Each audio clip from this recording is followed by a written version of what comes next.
apresentar a minha convidada de hoje do podcast Jogadores de Milhões.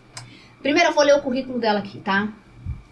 Pós-graduação em Gestão e Estratégia em Marketing, pós-graduação em Educação Física Escolar, graduação em Educação Física, graduação em Publicidade e Propaganda, faz parte de vários projetos sociais, M10, Mais Educação, é gestora da escola Zico 10 em Vila Velha, também já atuou na Serra, Prefeitura Municipal de Vila Velha, Bodytech.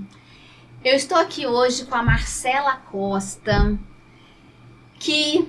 onde meu filho começou o futebol de campo na escola dela.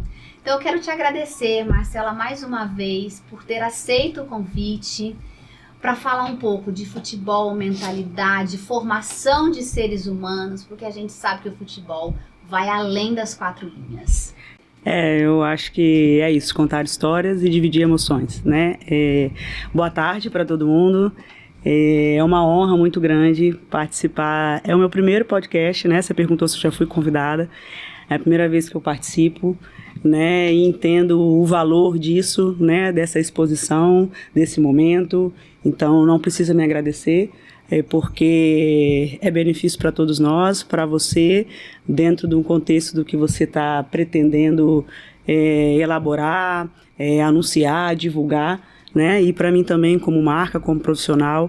E eu acho que o mais importante de estarmos aqui é impactar vidas de alguma forma e transmitir ou confidenciar as experiências que tivemos através de escola de futebol, de família de atleta, de aluno, de educação, né? Eu acho que o contexto é grande, é muita coisa pra gente falar, e como seu próprio esposo disse, que a gente ia sair daqui 10 horas da noite, né? Se a gente fosse comentar sobre tudo que a gente sabe que é importante dentro desses temas, a gente realmente ficaria 24 horas aqui. Então é um prazer muito grande, agradeço e pode contar comigo sempre. Queria que você contasse pra gente o que tá por trás, porque eu sei que você forma, e a gente vai falar disso, grandes nomes. Tem atleta até na Seleção Brasileira Sub-17. Amém.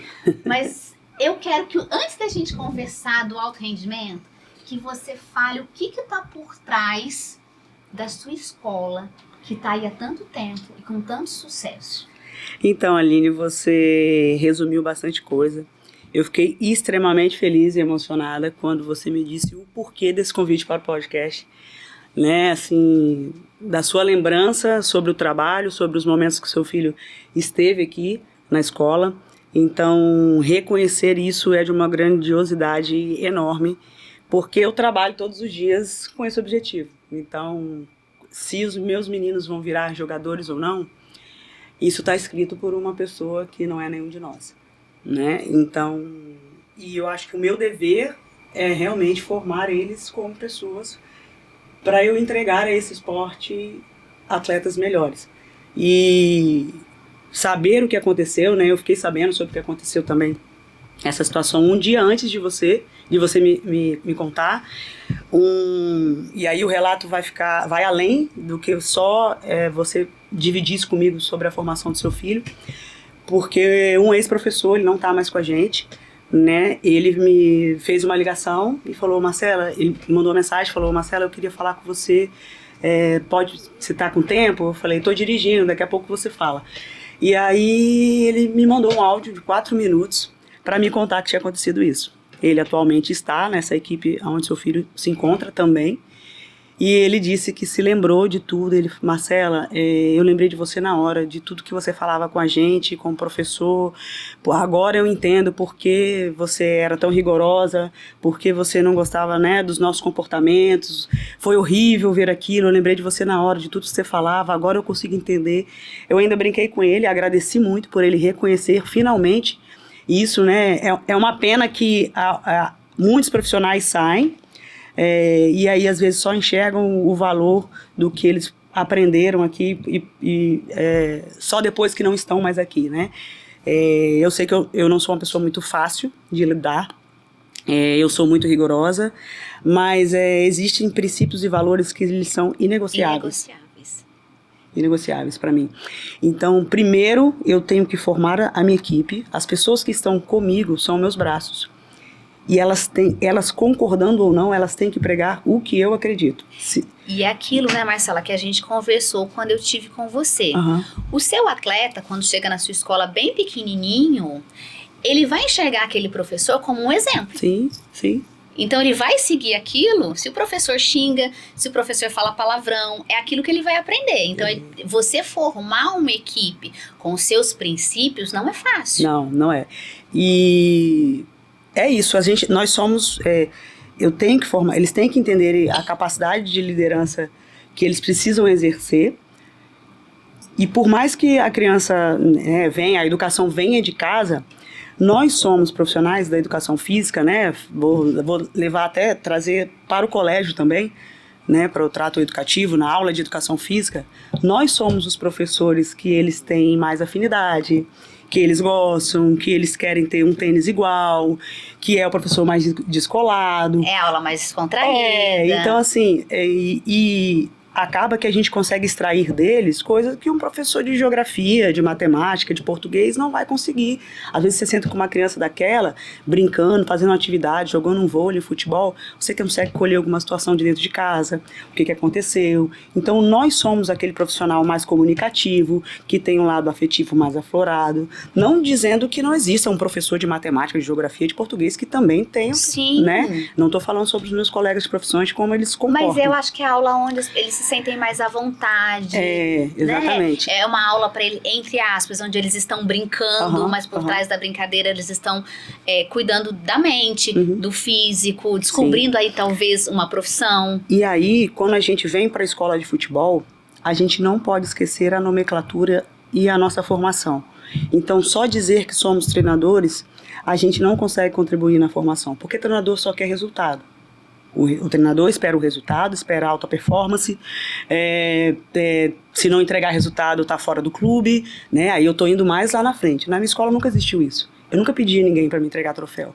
O troféu e a medalha é consequência de todo o trabalho de nós todos juntos. Eu como gestora, a minha equipe de treinadores, os meus auxiliares, os meus secretários e os meus alunos. Juntos a gente vai alcançar o objetivo. Que é um prêmio, que é uma conquista de um campeonato. Alcançamos vários, a minha sala vive cheia, a sala da minha casa é cheia, mas isso não representa o que eu entrego. E você falando isso, Marcela, eu trouxe aqui, porque essa camisa, ela tem assim... A câmera aqui, Eduardo, conta pra mim. Ela tem um significado especial, né? Família, torcedora, aqui é a imagem da família. E você sabe o que isso me recorda, Marcela? Quando você fala de resultado, quando você fala de que o troféu, a medalha é consequência, eu já contei aqui num outro podcast de um campeonato que nós fomos disputando os pênaltis até chegar nas finais. E eu me lembro, Marcela, que teve uma final desse campeonato, uma etapa que foi aqui em Vila Velha, que além dos meninos estarem preparados fisicamente pelo treinador, você, juntamente com esse treinador, vocês pegaram depoimentos dos familiares, dos amigos. Nós nos reunimos, meu filho fazia parte da equipe, num café da manhã na sua escola, onde foi levada essa mensagem para além do campo, das famílias. Eu tenho essas fotos, me arrepia. E nós tivemos ali um momento de confraternização, de apoio àqueles atletas antes deles entrarem em campo. Era um adversário temido. E nós fomos campeões da etapa de Vila Velha e posteriormente da competição da geral. Então, isso prova que o além do campo é importante. É importante e muitas vezes o resultado vem como consequência. É isso. E é o que a gente vê que muitas vezes a base não se preocupa em formar pessoas. A gente tem aí, às vezes, um menino, você vai saber falar melhor do que eu, quando às vezes ele não foi utilizado pelo treinador naquela partida, e que muitos atletas às vezes desistem, porque aquele momento não era um momento propício para ele entrar, mas a forma como foi colocado para ele. Verdade. E nós, professores, eu falo isso com frequência, nós somos uma extensão da educação familiar. E a família precisa acreditar nisso, para que dê certo. Então, só exigir que uma alta performance do menino, que ele evolua, que ele saia do banco, a gente tem que trabalhar em conjunto. não tem como a minha equipe, adivinhar o que a criança vive fora do momento que ele está comigo. Uhum. Então, ele está na minha escola durante 1 ou 2 horas por dia e às vezes só 3 vezes por semana. Às vezes 2, a gente treinava 2 vezes, né? Depois que eu fui progredindo, consegui 3 vezes na semana. Então, no total, não são nem 12 horas por mês que eles passam comigo. E aí ele vive 23 horas, 24 horas por dia com a mãe e com o pai. Eu não sei como que é esse ambiente que ele está. Eu não sei se os pais dele estão separados, eu não sei se ele mora com a mãe e não vê o pai, eu não sei se ele mora com o pai e não vê a mãe, eu não sei se ele tem os pais vivos, mas quem cria é a avó. E eu não sei, eu tô falando que eu não sei porque eu não sei de todos. Sim. Mas o máximo que eu conseguia me aproximar das famílias, mais resultados eu tinha. Com o meu atleta, com a minha equipe. Além, né? Isso. Então, assim, logicamente, eu tenho que saber separar. Eu sou a dona da escola, sou a gestora da escola, mas que estar com essas famílias também é um cuidado. Às vezes as famílias confundem. Né? Muitas famílias acabaram confundindo isso, a afinidade, então meu filho vai ser titular, então agora a Marcela está aqui comigo, então meu filho, então não é isso. Então eu sempre me posicionei dessa forma que isso nunca vai existir, né? Mas a proximidade é justamente para você entender o ambiente que vive, como que a mãe cobra, quando ele está em casa, às vezes eu vou no churrasco de um, de outro, eu vejo, olha como ela grita com ele, é por isso que ele faz isso. Olha como o pai fala, é por isso que na hora do jogo ele responde o treinador desse jeito.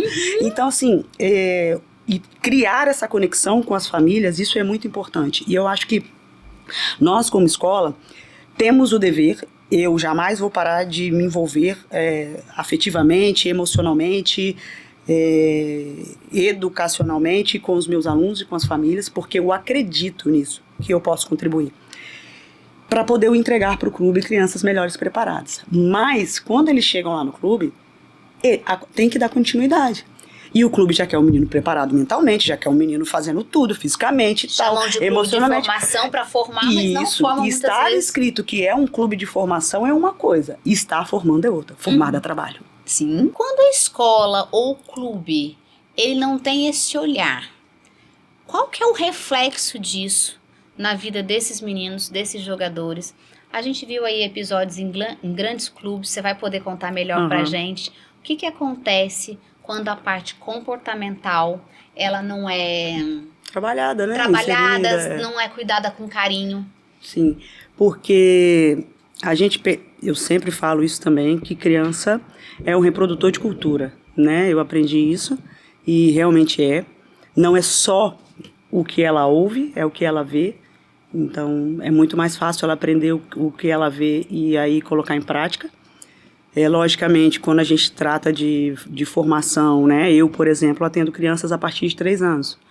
Então, tem todo um contexto. O que a gente fala, a forma de aula de dar para quem tem 3, 5 anos não é a mesma que eu dou para quem tem 10 anos. E os exemplos que a gente tem, né? A gente acabou de ver, você acabou de me contar que recentemente foi esse ato que te fez relembrar da vivência do seu filho na minha escola. Sim. Entre briga de adolescente de 16, 17 anos. Exato. Mas semanas atrás, ou um mês atrás, a gente teve aí nacionalmente, mundialmente, exposto nas redes sociais, na televisão, em todos os jornais, enfim. 2 grandes clubes, né, de Minas Gerais, não preciso citar o nome, mas os caras em guerra, né, briga, coisas horrendas, dando voador um no outro, soco na cara, e todo mundo entra junto, e auxiliar, e médico, e treinador, e jogador, e capitão do time, e aí a criança de 10, 11 anos está vendo aquilo, e ele se acha no direito de reproduzir a mesma coisa, na hora de um jogo. Ele está sendo o exemplo porque dele, né? ele tá vendo aquilo ali. O cara adulto faz. Não tem uma punição. No outro jogo, ele tá no jogo. O treinador não fala nada. O treinador tá dentro da confusão também. E aí, a gente que tá aqui, no Espírito Santo, que às vezes é pouco visto, apesar de ser um local um estado que produz tantos atletas para fora, né? Que formam tantos atletas. Eu vou fazer também, no jogo só da Copa Gazetinha, só aqui na Bom Time, não tem televisão, é a copinha de não sei o quê. Acaba se tornando comum, né? Pois é, e as pessoas querem me dizer assim, os meus próprios colaboradores, né? Não todos, eu acho que agora eu tô com um grupo que realmente entende o que eu penso sobre futebol e sobre educação. Então isso é muito mais fácil de você trabalhar, desgasta um pouco, diminui um pouco o desgaste na minha mente. E aí você vê as pessoas dizendo que isso é normal, isso é do futebol, Marcela. Isso é do futebol? Não, foi uma cultura que eu não sei como foi construída. E até porque a gente não vê isso em outros esportes. Não vê. Você não vê isso na natação, o cara se pegando na piscina e batendo. Você vê o cara do judô que tá ali brigando e agarra um no outro. Mesmo assim, você não vê acabar ele sair na porrada com o cara. Então, assim, Marcela, mas não sei. Esporadicamente existe. No basquete existe. Mas no futebol é todo dia. No futebol ele é cultural, né? Mas assim, não é uma cultura sadia. Não, claro que não. Então, assim, é uma cultura e a gente vai continuar dentro dessa cultura negativa. Até quando, né? Gente, vamos reconstruir isso e fazer uma cultura positiva. E reconstruir, Marcela, como você falou, com os líderes, os gestores, mas também com a família, porque a gente viu recentemente em São Paulo pais proibidos de assistir jogos das categorias de base. Verdade. Então, é um conjunto de fatores. É os líderes, é a família. Aí eu vou mais a fundo. A gente tem aí o jogador que poderia ser o protagonista, né? A gente tá aí, a Copa acabou para nós, mas continua. Com muita tristeza, eu fiz o meu papel de torcedora. A gente é brasileiro e não desiste nunca. Apesar de ter as minhas críticas, de falar, todos nós fazemos, né? Enfim. Mas todos os outros atletas foram protagonistas dos seus países, das suas seleções, né? O Cristiano Ronaldo foi, o Messi está sendo, o outro cara lá também foi, o Mbappé, o não sei o quê, o Dembélé, enfim. E o nosso, que poderia ser, essa referência para as crianças, que todo mundo sabe, eu nunca escondi isso de ninguém, para mim não é referência positiva, que poderia sair, já que considerou que era a sua última Copa, ele reage no último momento que ele poderia brilhar de uma forma, de um comportamento negativo. Marcela, mas você não viu que os caras também provocam ele e tal. E aí eu fico pensando, ontem eu estava tendo a minha consultoria com a minha mentora, e eu fico pensando, qual a definição de liderança para as pessoas? Para dizer para mim que Neymar é um líder. Não sei aonde eles aprenderam a definição, aonde está a definição de liderança para dizer que Neymar é um líder. O Neymar é um líder para propaganda. Ele é um atleta de ponta. De talento, não tem o que falar. Eu nunca falei sobre o talento dele. Nunca falei. Isso é indiscutível. Isso é indiscutível. Mas ele também, e eu também não coloco a culpa no que ele é e no comportamento que ele tem, só nele. Sim, aqui, Marcela, a gente esteve conversando com a Karen e ela trouxe uma história do Neymar, onde uma época ele parou de fazer gols porque os pais estavam separados, ele não sabia para onde olhava, gol, para onde ele olhar. Então, assim, você vê que também tem uma história para além do campo. Uma história psicológica, de mentalidade. Então, o Neymar foi construído para ser um produto. Para dar resultado. Só. Então, assim, quando ele estava na sua fase de formação, quem foram os líderes dele? Alguém lembrou que tinha um ser humano ali? Que tinha uma criança? Sabe? E exatamente, porque o futebol, Marcela, ele começa muito cedo. Muito. Então, assim, a culpa não é só dele. Não, só que agora, com 34 anos, eu não consigo mais formar o caráter dele. Já está formado. Agora, ele é um adulto. E se ele for inteligente, ele pode sim, porque todos nós temos tempo de nos reconstruir. Sim. Porque eu acredito que ele vai estar na próxima Copa. Também. Mas ele precisa mudar. Então, como adulto, nenhum de nós vamos mudar. Ele tem que querer.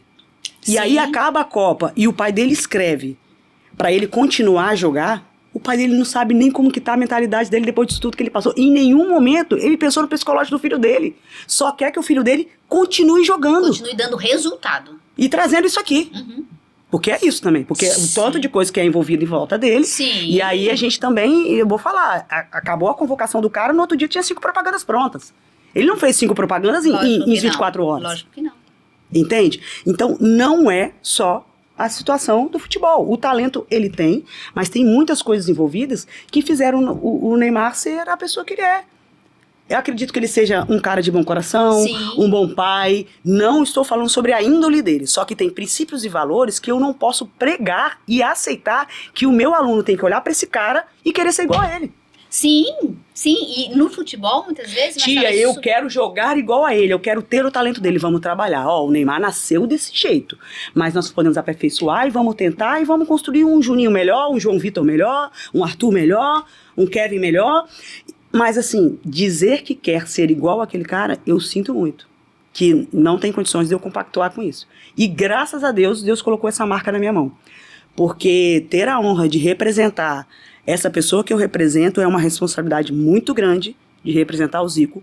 Porque se nem ele teve um arranhão na história da vida dele como atleta e nem como pessoa, a responsabilidade que eu tenho para também não arranhar a marca e o nome dele é muito grande. Porque o cuidado que eu tenho que ter com ele, com o nome dele, com a imagem dele, com a foto dele é muito maior do que com a minha. Ele foi um ídolo, né? Um ídolo do futebol. Um ídolo é um ídolo universal. Universal enquanto pessoa. Ensinou o Japão a jogar futebol. É isso. Não é? Então, assim, eu sinto muito, mas gostaria realmente que as pessoas colocassem a mão na consciência, principalmente as pessoas que trabalham com a formação, que trabalham com as crianças de base. E das escolas, né? Porque eles começam nas escolas de futebol, né? Ninguém começa num clube com 3 anos. Eles vão começar com a gente, que é a escola. Então, ter a consciência de entregar pessoas melhores para os clubes. E os clubes realmente abraçarem a criança e a família. Para formar. Porque eu não tenho condição, eu não tenho estrutura financeira, estrutura mental e nem profissional para acompanhar todos os processos da criança. Um clube que se diz formador, ele precisa ter. Porque para formar esse indivíduo, ele precisa ter acesso à sua família, saber como ele se comporta, quais são as situações que ele passa em casa, o que mentalmente envolve ele, por que o menino reage daquele jeito, não reage ao grito. Tratado como gente. Né? Precisa. Tem que lembrar que é uma criança, porque a base começa, vamos falar de sub-11, né? Uhum. Um menino de 10, 11 anos, que não sabe tomar ainda as suas decisões, sozinho, precisa da mãe, precisa do pai, precisa dos líderes. É ali que ele vai começar a aprender a ter responsabilidade, Sim. de arrumar a bolsa, isso. de arrumar o material dele, a chuteira, de cumprir o horário. Então a formação dele começa ali. E é com o líder. Aí eu tenho o professor que chega atrasado, chega em cima da hora, não sei o que lá, tinha muito trânsito. Meu irmão, eu não quero saber se tinha trânsito. Sai de casa antes, mais cedo do que o previsto, porque o meu aluno tem que chegar lá e o líder dele tem que estar lá primeiro que ele. E a gente sabe, né, Marcela, que como as categorias, eles vão subindo de categoria, a gente sabe que se vai jogar um campeonato estadual, por exemplo, tem horário. Se o time não tiver ali, a multa é alta, né? O jogo não acontece. Então, até tem diferença das competições infantis do que o de uma federação. De uma federação. Isso. E você já começa a fazer isso lá. Mas aqui não tem isso, tia Marcela, aqui não existe isso. Mas aqui você já vai aprender a fazer isso, para na hora que você chegar lá, você já sabe. Já sabe que só pode entrar 3 no jogo. A gente participa de competições com os pequenos, pode entrar 5. Às vezes pode trocar e pode entrar todo mundo. Então a gente tem que começar a ir colocando nisso, não vai ser sempre. E aí a gente tem que entender que isso vai acontecer na vida dele. Nem todas as portas vão abrir para ele profissionalmente. Sim. Sabe? Como advogado, como pedreiro, como engenheiro, como tudo. Às vezes você vai ficar no banco e vai esperar ser chamado, cara. E tem que ter resiliência. E aí quem ensina essa resiliência são os líderes. Eu tenho que ter uma conexão em casa, a gente tem que falar a mesma língua. Sim. O pai tem que acreditar no que eu prego. Sim. Se ele não acredita, meu irmão, pega a sua mochilinha, chuteirinha do seu filho e vai para aquela escola que tá cheia de troféu, que ganha tudo com um monte de aluno catado das outras escolas e leva o seu filho para lá, porque o senhor quer só o troféu. Agora, se o senhor quiser que eu ajude na formação do seu filho, para ele se desenvolver, aprender a conviver com o não, que nem tudo é na hora que ele quer, do jeito que ele quer, tem um momento para tudo, são processos, o processo do Joãozinho não é o mesmo processo do Pedrinho, e assim vai. Agora, se o senhor quer realmente isso daí, a vontade que dá de falar isso, né? Vai para a escola do Pedrinho e seu filho vai ser campeão de tudo. Mas isso é aquilo que eu falei, Marcela, é mentalidade. E mentalidade de pessoas que têm esse olhar para o futebol, para a família, para os seus colaboradores. E aí, você puxou esse gancho, você conseguiu colocar isso na sua escola. E muitos atletas né? Eu queria que você falasse um pouquinho da seleção, que eu posso chamar de seleção, que você formou aí, porque a gente tem. Você vai falar os nomes porque a gente tem atletas no Palmeiras, no Atlético, no Santos, na seleção brasileira, enfim, você formou atletas com mentalidades vencedoras e atletas para clubes grandes, clubes formadores, né? E aí, o que é isso? Porque eu vejo você falando dessas vertentes todas, e aí hoje, olhando para resultado, a gente vê que isso deu certo, que dá certo. Dá. Porque você formou seres humanos. Verdade. Mas você formou atletas com resultados expressivos. O que eu costumo dizer é que eu não vou mudar o futebol. Eu não vou mudar a forma das pessoas pensarem o futebol. Eu não vou mudar essa cultura negativa que tem o futebol, que eu não sei em que momento ela foi construída. Mas eu vou contribuir com o futebol entregando pessoas melhores. Então, né, eu sozinha não vou conseguir fazer. Mas eu vou fazer o que eu acredito dentro dos meus princípios e dentro dos meus valores. E aquelas pessoas, aquelas famílias que acreditam, elas vão prosperar. E é dito e feito. Porque eu sou testemunha de todos os processos desses atletas que já estão nos clubes. Então, crianças começaram aqui pequenas, né? Nós temos aí, eu vou falar o primeiro deles. Quantos anos você tem de escola? Eu trabalho há 18 anos com escola de futebol e vão fazer 14 anos com a marca Zico. E foram quase 10 anos de seleção, né? Então, seleção Zico 10, né, para quem não sabe, foi uma construção, saiu de dentro da escola, né? E eu fui percebendo a necessidade de ter um grupo de alto rendimento, porque eu fui avançando com crianças talentosas, né? Entraram crianças com seus próprios talentos, outras que foram evoluindo. O seu filho é um deles, o Murilo é um deles. Alguns já entram com alguma capacidade com 7, 8 anos que você vê assim, nossa, esse menino vai virar jogador. E outros você vê que vai ser gradativo a evolução. E realmente muitos foram gradativos. O Murilo é a maior prova disso. Sim. Então nós temos aí, né, eu vou falar aí um dos primeiros, que é o Alexandre Costa. Ele atualmente está jogando no Volta Redonda, se eu não me engano. Ele está no Rio de Janeiro, esteve com uma passagem pelo Botafogo. Ele é da região 5, aqui de Vila Velha, e está jogando no Rio de Janeiro agora. É um menino que começou também novinho com a gente. Ele agora deve estar com seus 20 ou 21 anos. Ele é de 2005, está com 21 anos.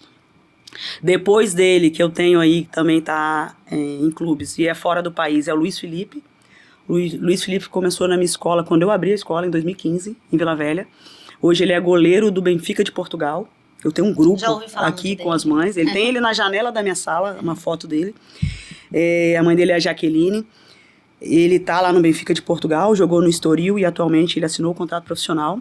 Ele é de 2008, então ele tem 18 anos, né? Depois do Luiz Felipe eu tenho o Arthur do Vale, que a gente sabe também que é um precioso aí na história de muitos de nós. Então, quem teve a oportunidade de trabalhar com essa criança, de estar com essa criança na minha escola e ver e acompanhar, eu acompanho a resiliência da família e tantas as vezes também que a gente dialogou, que a gente falou sobre isso e eles foram muito sucintos, foram muito fiéis a isso, né? Eu acho que não só também pelos nossos diálogos, então foi muito fácil lidar com eles essas questões, porque eles tiveram uma constância e o resultado está no filho. O que está acontecendo com o filho? E aí, né? Marcela, a gente vai escutar falar dele na próxima Copa, né? Com certeza. Espero. E aí, com tudo isso, o menino já está na 4ª convocação na seleção. Atualmente é goleiro aí da categoria sub-17 da seleção brasileira. Joga no Santos, já teve a oportunidade de fazer treinos com o profissional do Santos, já treinou com o Neymar, já treinou com o Gabigol. É um menino de uma humildade sensacional, de um caráter, de uma índole, e a gente foi construindo tudo isso junto. Ele tem uma família, lógico, a educação principal vem da família, mas a família entendeu que a gente era essa extensão e juntos eu fico muito feliz e honrada de ver a personalidade que o menino tem, né? E realmente, quando a gente fala de princípios e valores, ele também é um exemplo disso. Depois dele, a gente tem o Kevin, que também está no Atlético Mineiro. Uma família maravilhosa também. Mais uma família. Eu me lembro que eles saíam da Serra para treinar em Vila Velha. À noite, né, juntos lá. A Karen também trazia um monte de gente junto do carro dela. A Valdeci trazia às vezes o pai dele.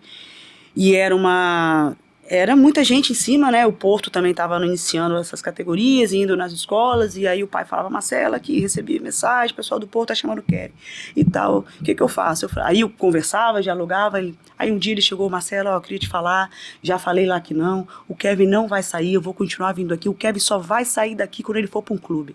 Então você fica tranquilo, porque isso me afligia, eu não vou negar, eu ficava triste. Porque você pega o menino ali pequenininho, você cresce junto com ele, né? E aí depois ele sai assim, e você sabia que tem um poder. Eu falei, dá pra dar mais, deixa ele mais um pouco aqui, calma que vai dar. E aí aconteceu da gente chegar a ser finalista e campeão da Copa Capixabinha, e foi num jogo desse que o pessoal do Atlético assistiu o jogo no YouTube, não tinha nem ninguém no nosso jogo, e viram o Kevin. No outro dia eu recebi uma ligação, e eles estavam interessados no Kevin e no Prat. Isaac Prat, né? Foram os dois naquela época.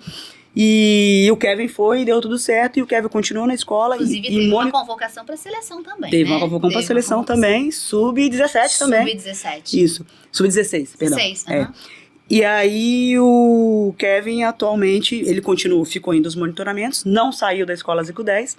E realmente o pai dele cumpriu com a palavra e disse, meu filho só vai sair daqui quando ele for para um clube grande.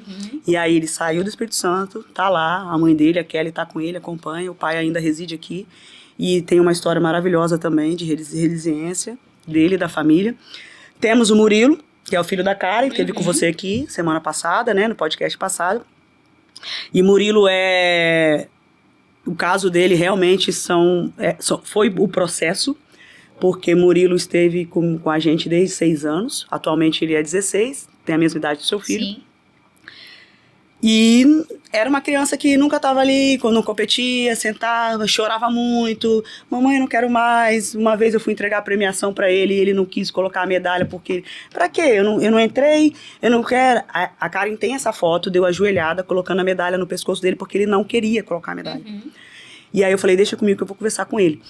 Então, realmente, ele brincou comigo no domingo agora, né? Queria reclamar dos meninos que estavam brincando com ele. Pô, tio, os meninos são tão ruins e tal. Aí ele falou assim, mas nem vou reclamar, né? Porque eu era tão ruim também, né, tia? Aí eu falei, é isso, que bom que você entendeu, Murilo. Então, assim, tem muita coisa envolvida. Tem o João Vitor, que tá no Palmeiras. Tem o João Vitor, de 12 anos, que tá no Palmeiras, exatamente. O João Vitor tem uma história linda também, que foi chamado para ir pro Atlético, e aí, para ir fazer os testes, a gente precisa fazer vários exames, né?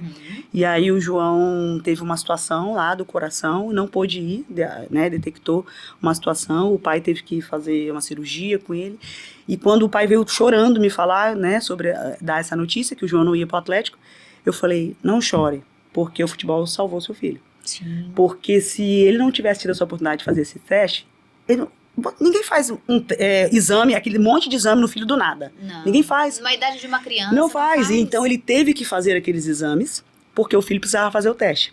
Então naquele momento foi detectado aquilo, foi pra cirurgia, ficou bom. E aí 3 meses depois o menino já estava no Palmeiras, que é o time do coração dele, está lá até hoje. Brilhando, jogando fora do país. Eu tive a oportunidade de ir lá, de visitar, de ver um jogo dele no Palmeiras. Então assim, pra mim foi sensacional.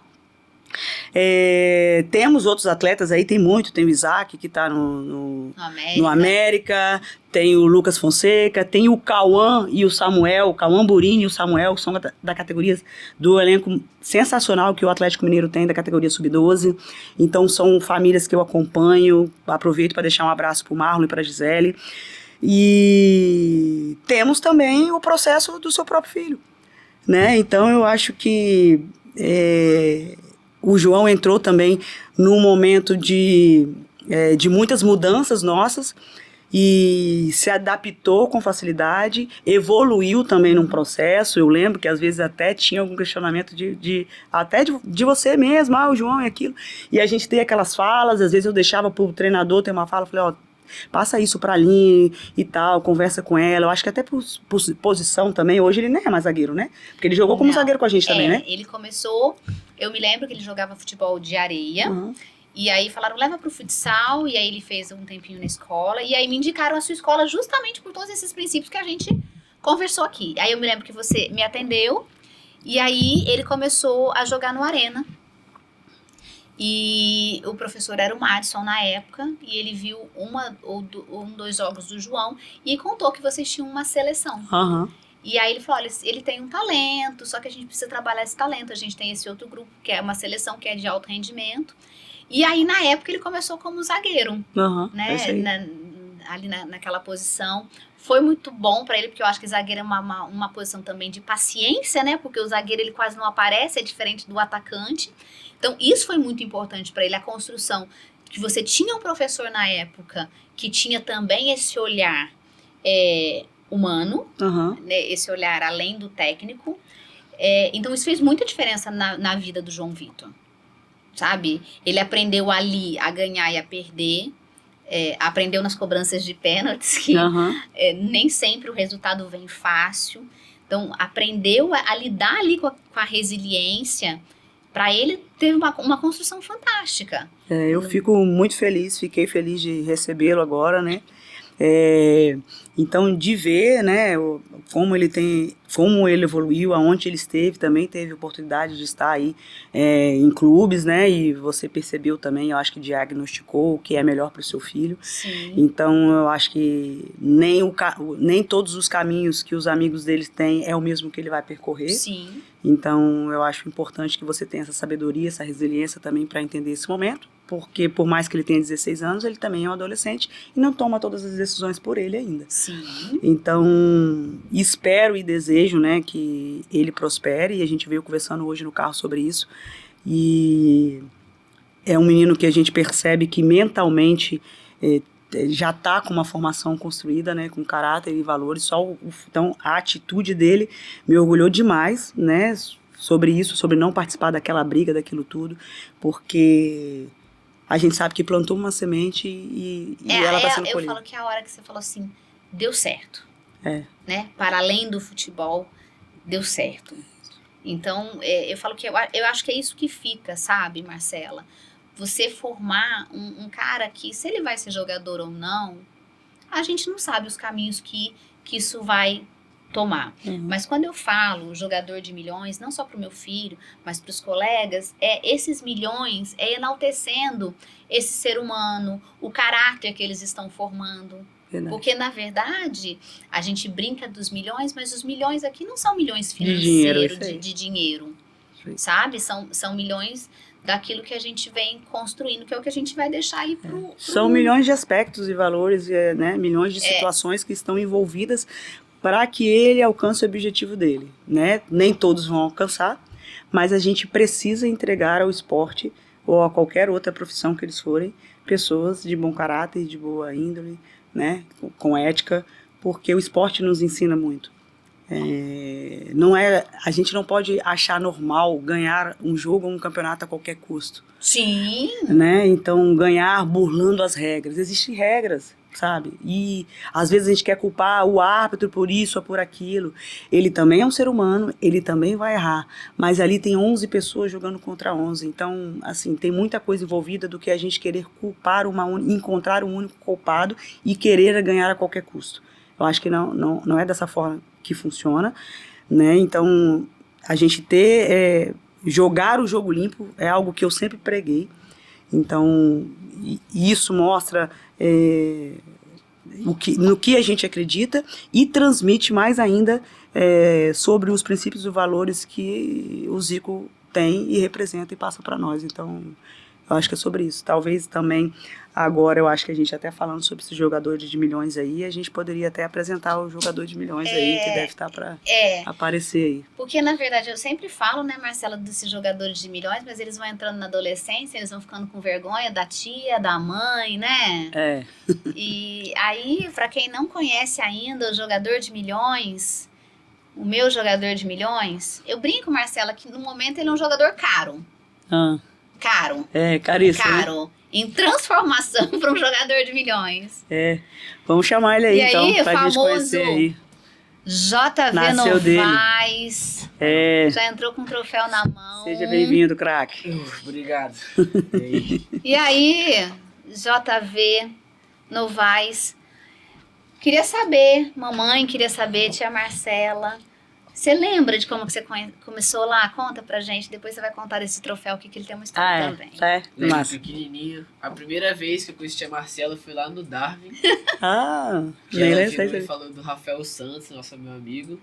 Que ela Ah, tinha é? Rafael Santos, JP na escola. Ah, Aí eu fiz um treininho lá uma vez. no DAV, quando eu tinha escola no DAV. Eu te conheci no Darwin. Eu não Eu lembrava te que conheci lá. ele fez aula na escola do Zico no DAV, não Te lembrava. conheci lá. Depois... Aí passou um tempo, aí fui jogar no São José, depois fui pro Arena. Aí começou lá com o Madison, aí eu fiquei um tempinho treinando lá, e depois o Madison me chamou pra seleção. Aí eu comecei lá no Nacional. E aí você começou na seleção do quê? Como Qual a sua assim? posição? O Madison falou que eu sou lateral. Aí eu fiquei os 3 jogos lateral, mas Depois me colocou de zagueiro, e aí foi, Aí até foi. o final. E assim, ele lembrar disso, né, que foi zagueiro, e independente do que era, talvez ele tinha um desejo, né, de uma outra posição, mas foi um menino obediente. Assim, poxa, o time precisa de mim aqui. Poxa, eu queria ser Y, eu queria ser meia, eu queria ser volante, ou eu queria ser lateral. Mas no momento, na estrutura que a gente tinha, não podia tirar o JP do meio, não podia tirar o Kevin da lateral, não podia tirar, né? E aí ele tinha a característica, respeitava a posição, então pera lá, vamos esse. Então assim, às vezes a dificuldade nem tá na criança, tá na família. De aceitar que é a necessidade que ele precisa para aquele grupo, ele tá entendendo que ele não tá fazendo por ele, não é esporte individual, é esporte coletivo. Ele não está fazendo a natação que ele vou nadar sozinho, eu quero nadar nessa raia, eu quero nadar nessa. Não, eu tenho mais 10 amigos meus que precisam que eu esteja na zaga. E Marcela, isso é interessante, porque às vezes ele fala uma coisa, né, João, que posição você joga? Hoje ele tem a posição dele, mas ele fala assim, se eu precisar me adaptar para jogar nessa ou nessa posição, ele consegue se adaptar. Mas isso é graças a quê? Graças ao que ele aprendeu lá atrás, esse processo que ele respeitou. É isso. E ver que tem crianças que têm esse entendimento, isso facilita o trabalho. E aí, quando não tiver, a família precisa estar em conexão com a gente para fazer com que a criança entenda. Marcela, eu também não gosto que meu filho seja zagueiro. Eu não quero que meu filho seja... Primeira coisa, quando o pai chega na escola, não coloca meu filho no gol. Porque o mais forte é goleiro, eu tenho um monte de goleiro aí, o Murilo, o Isaac. Eu só não tenho estrutura emocional, nem cardíaca. Eu seria goleiro. Você seria? Eu falo que se eu tivesse se tiver tido a oportunidade, 90, seria, né? Eu tava fora. Pois é, cara. Então, assim, aí, às vezes não quer, mas o menino nem vivenciou aquilo, você não sabe o que... Às vezes a gente tá perdendo um talento de uma situação... Marcela, tem que fazer esse parênteses. Você falou na história de goleiro e também isso surgiu da sua escola. Encontrei com a mãe dele esses dias, o Samuel Poloni. Samuel, né, que era um atleta seu, jogava na linha, e a escola na época precisou de um goleiro. Isso. E você sabe que ele está com contrato também de formação no clube do interior de São Paulo. Sim. Porque também respeitou esse processo. Verdade. E isso, você lembrou muito bem, a gente precisou de um goleiro, não tinha mais, aí os pais, deixa que eu converso com a mãe. E aí nós fomos conversar com o menino, com o professor. Não, tio, eu vou e tal, e luva, ele tem luva, ele até gosta e tal. Alto, era o maior menino da categoria, já jogava na zaga, na defesa, então tem uma certa habilidade com os pés, já tá na frente de outros goleiros que não conseguem dar um chute, né, a maioria atualmente eles precisam ter. E aí ele aceitou e foi de boa, a mãe ficou meio assim e tal, mas aí abraçou a causa também. Sim. E aí, se a gente não tivesse mudado ele, será que ele teria tido as oportunidades que ele tem hoje? Provavelmente não. Então não tem como a gente saber. A gente tem que deixar eles vivenciarem. Então não é o desejo do pai. E às vezes o pai fica frustrado porque não tá na posição que ele quer, porque o menino não tá fazendo gol, porque ele tá filmando e não tá tendo gol, porque o menino tá jogando atrás. Mas e aí? Não tem como eu saber nem você saber. Ele vai precisar passar por... Às vezes um jogo do nada, o cara vê ele lá e aí viu ele no gol e o processo dele tá sendo aonde? Exatamente. No gol. Talvez se ele tivesse continuado na zaga, ninguém nem teria percebido ele até hoje. E assim, eu conversei com a mãe tá muito feliz. Vai gravar um podcast com a gente também. Que bom. Tá muito feliz. E isso é fruto também do trabalho da sua escola. E o João Vitor entrou com esse troféu na mão. E uma coisa que eu acho muito bacana, a gente até participou no final de semana, que você fez a nossa Copa Nosso Mundo, né?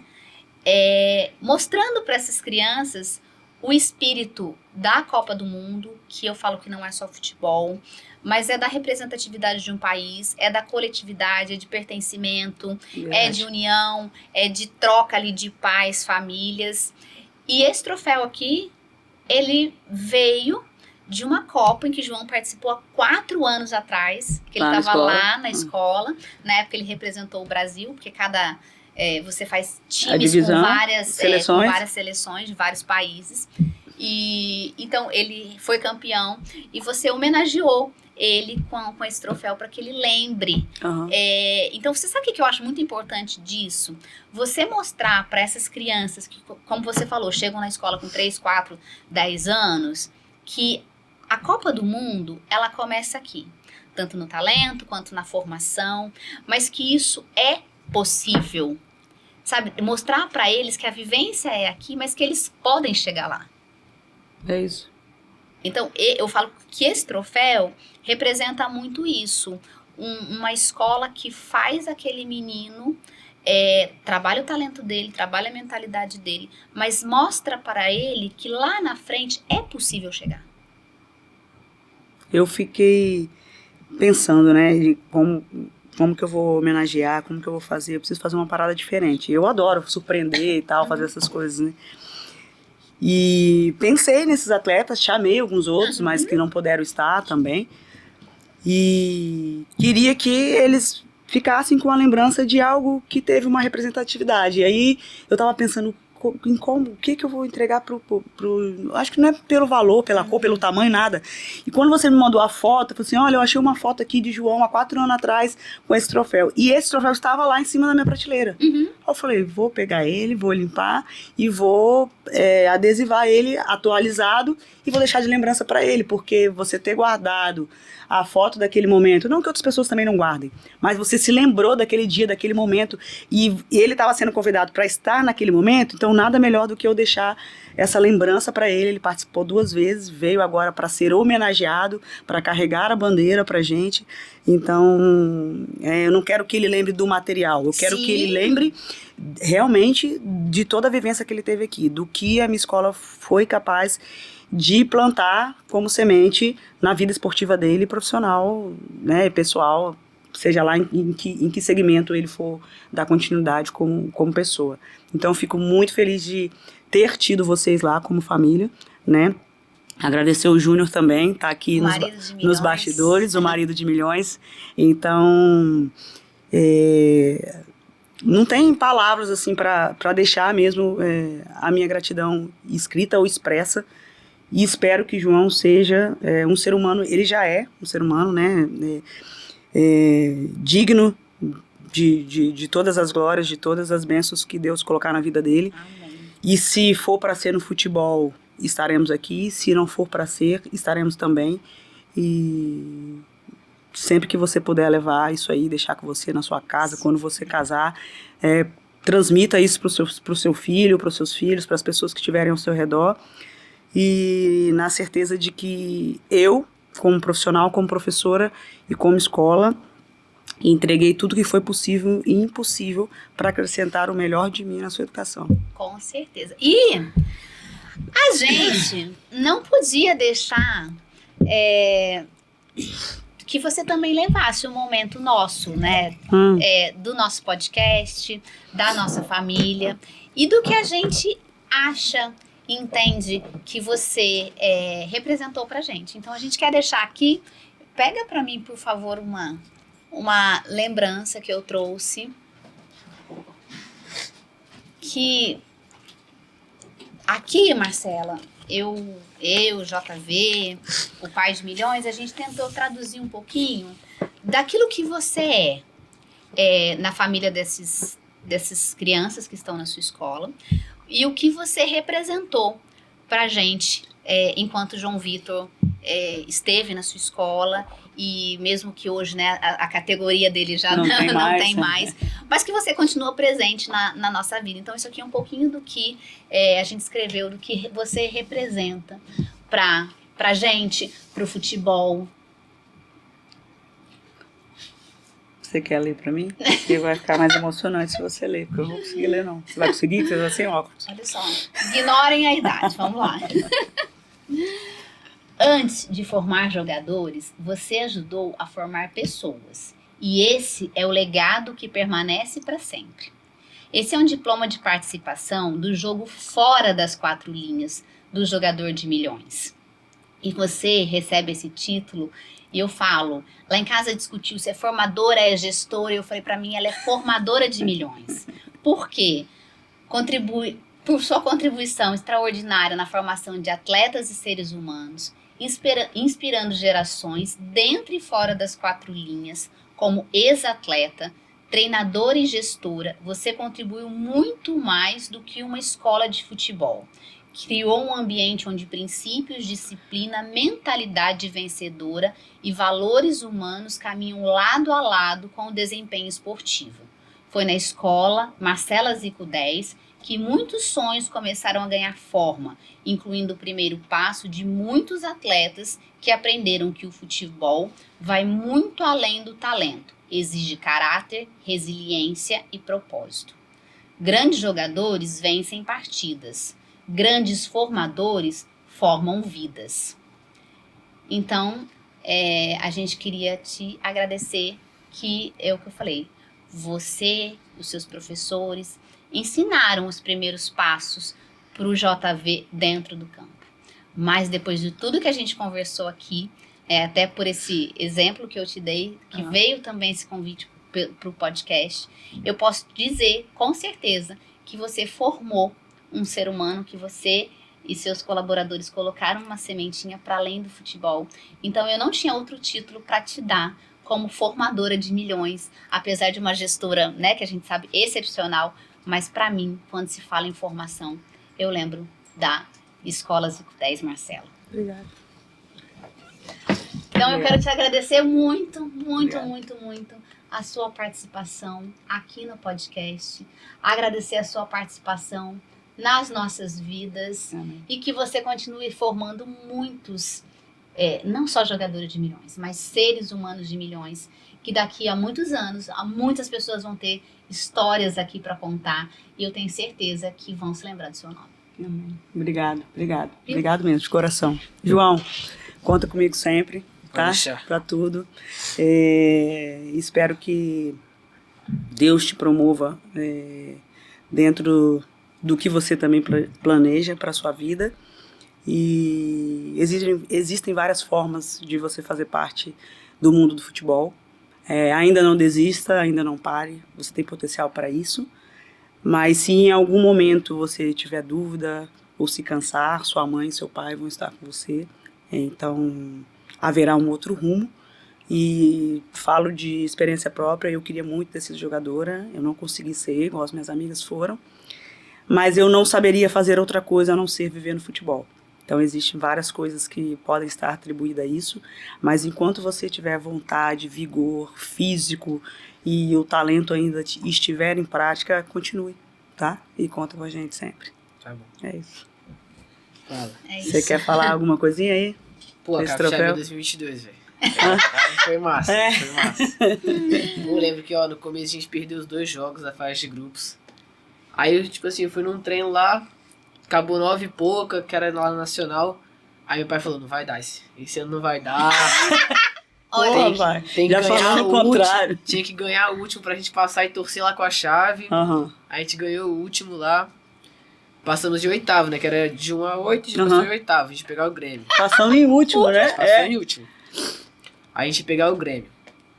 Aí beleza, Grêmio, se perder pro Grêmio é o time campeão, quase. Vamos, né? O Madinho chamou a gente quase 2 horas antes do jogo pra ir lá. Aí a gente foi, beleza. Não lembro se a gente saiu ganhando. Também não lembro, não tem essa recordação, não. Saiu 1-1. Aí eu sei que já tava 1-1 e o Grêmio pressionando. Aí a gente saiu ganhando, acho que a gente saiu ganhando. Aí o Grêmio pressionando, bola no travessão, na trave, que eu lembro. Ali eu falei que a gente ia ganhar. Bola no travessão, o moleque botou a bola no travessão lá na falta. Aí a gente vai ganhar, eu falei. Se for nos pênaltis, qualquer gente vai ganhar. Aí foi pros pênaltis. Foi pros pênaltis esse jogo, verdade. Foi o primeiro. Foi pros pênaltis. Aí a Imagem chamou todo mundo. Aí minha mãe tá atrás da grade assim. falando, enquanto o Madinho queria falar. Aí o Madison fala assim, levanta a mãe que quer bater. Só que nisso, minha mãe falando, eu levantei pra ela parar de falar. Aí o Madison falou, você quer bater? Aí eu vou, né? Vamos. Aí eu lembro que a gente saiu ganhando, eles perderam o pênalti. Quem era o nosso goleiro? Era o Gabriel. Isaac. É. Aí eu sei que a gente saiu ganhando. Aí Kevin foi bater. Kevin tá na seleção. Perdeu. Voltou, a gente consolou ele e tal. Foi o moleque do Grêmio e perdeu de novo. Aí se eu fizesse, eu acho que, tipo assim, o Wilson tinha que perder. Aí eu fiz e acabou depois. Aí a gente passou. Aí a gente já foi com confiança. Continuou a semana, Caxias. Caxias era difícil, né? Era difícil mesmo. Sempre foi... E todos os jogos fora de casa, porque a gente passou em último. Pênaltis alternados do Caxias. Aí fomos pro Caxias. Jogo difícil, 0x0 toda hora. Acharam um gol pra gente. Assim, a jogada nossa foi o gol 1x0. Não deu 3 minutos, a gente tomou o gol de empate 1x1. Aí fomos pros pênaltis de novo. Aí a gente saiu perdendo, eu acho, de 2x0 os pênaltis. Aí eu já tinha aceitado. Se chegou, não bati o pênalti. Aí foi, eles erraram. Aí no final, no alternado, já o Sten foi bater. Bateu o último pênalti, eu tenho esse pênalti. Nossa. O Sten foi o último? Foi. O Sten atualmente tá no Porto, né? Eu tenho esse pênalti gravado. E eu não lembro se o goleiro lá do Caxias era o Cauã. Era o Cauã. E ele era bom. Que era um paredão que a gente bizarro, chamava. Era bizarro. Aí Sten fez o gol. Fomos Passando de novo, fomos pra cima. Contra o Sol Vive. Lá no Sol Vive. O jogo era 9. Nunca era jogo na nossa casa, né? Porque eu também quase não tinha casa, né? Não tinha lugar pra jogar. Aí, Marcela chamou a gente pra tomar um café da manhã lá na arena. Não esqueci. É, isso aí. Aí tinha pai, tinha todo mundo lá. Aí a gente tomou o café, fechou a roda e foi pro Sol Vive todo mundo junto. Aí chegou finalzinho já pra não perder o jogo. Já chegou buzinando, o Sol Vive tava todo pronto. Todo mundo buzinando, é verdade. O Sol Vive tava pronto no campo já, a gente chegou. Jogo difícil, 0x0, jogando contra o Miguelzinho que tinha saído. Eles estavam achando que a gente não ia pro jogo. Que a gente não ia pro jogo. Eu lembro disso mesmo. Estavam ligando pro meu celular, que a gente tava atrasado, todo mundo tá todo mundo aqui perguntando, Zico não vem, Zico não vem. Vai dar WO. A gente lá na arena, tomando café, fazendo nossa concentração, fazendo as falas emocionais pros meninos, né? Os vídeos, mostrando tudo e todo mundo igual maluco, achando que a gente não ia. Daqui a pouco chega todo mundo buzinando.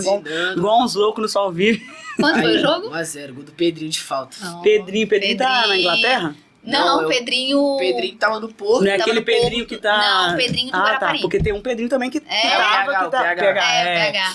Esse é o Pedrinho. Foi o Pimentel que fez o gol. Pedrinho Pimentel. Isso aí. Aí ele fez o gol na falta.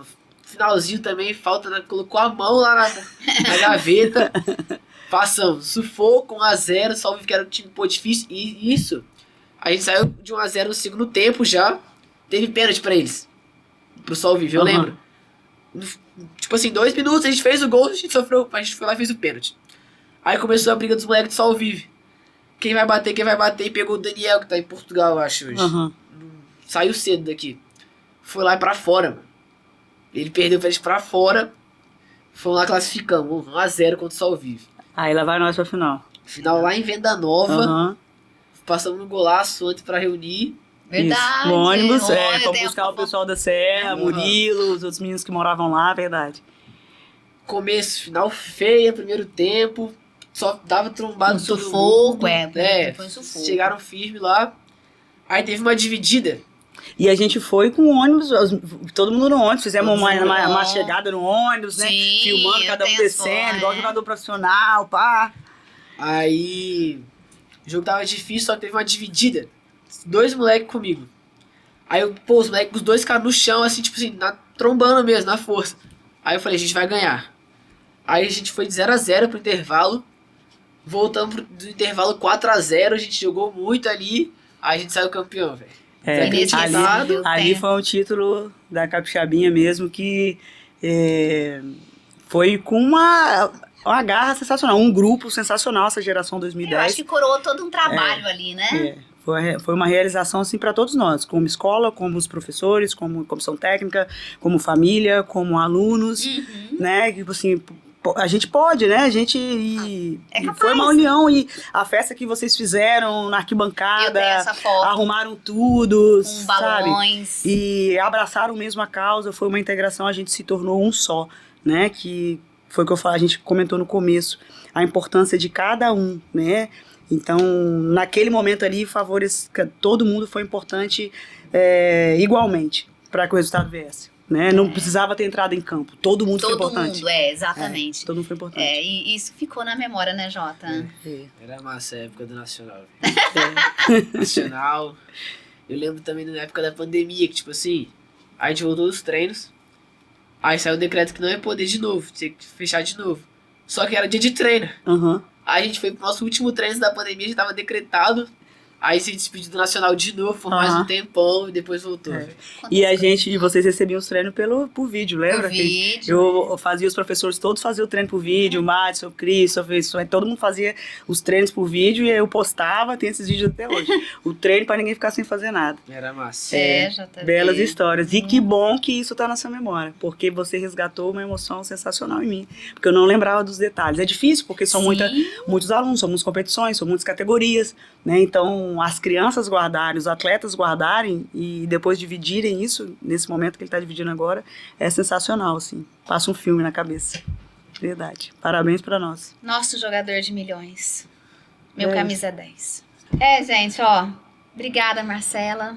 Obrigada, JV. Vamos ter assunto para mais podcast. Vamos, se Deus quiser. Participar com mais mães. Mais mães, pais. Mais temas diferentes e conscientes, né? A gente tem muita história para escutar, né, Marcela? Tem. Aproveitar esse momento para realmente conscientizar as pessoas de muitas coisas, muitos fatores que estão envolvidos antes do atleta virar realmente jogador. Então, acho que a gente pode contribuir muito. Já fica aqui o nosso convite para que pais, mães, contem as suas histórias, as suas emoções aqui no podcast Jogadores de Milhões e Escola Zico 10 Marcela, porque eu tenho certeza que a gente vai ter muito conteúdo aí. Vai mesmo. Né? Então, as famílias aí que sentirem o desejo de dividir as suas histórias com seus filhos, atualmente na nossa escola, que estão com 3, que estão com 4, 5, 15, então pode acionar a gente aí, que a gente vai ter o prazer de organizar aí um script, alguma coisa, para que a gente conte essas histórias e que vocês transmitam a emoção, né, através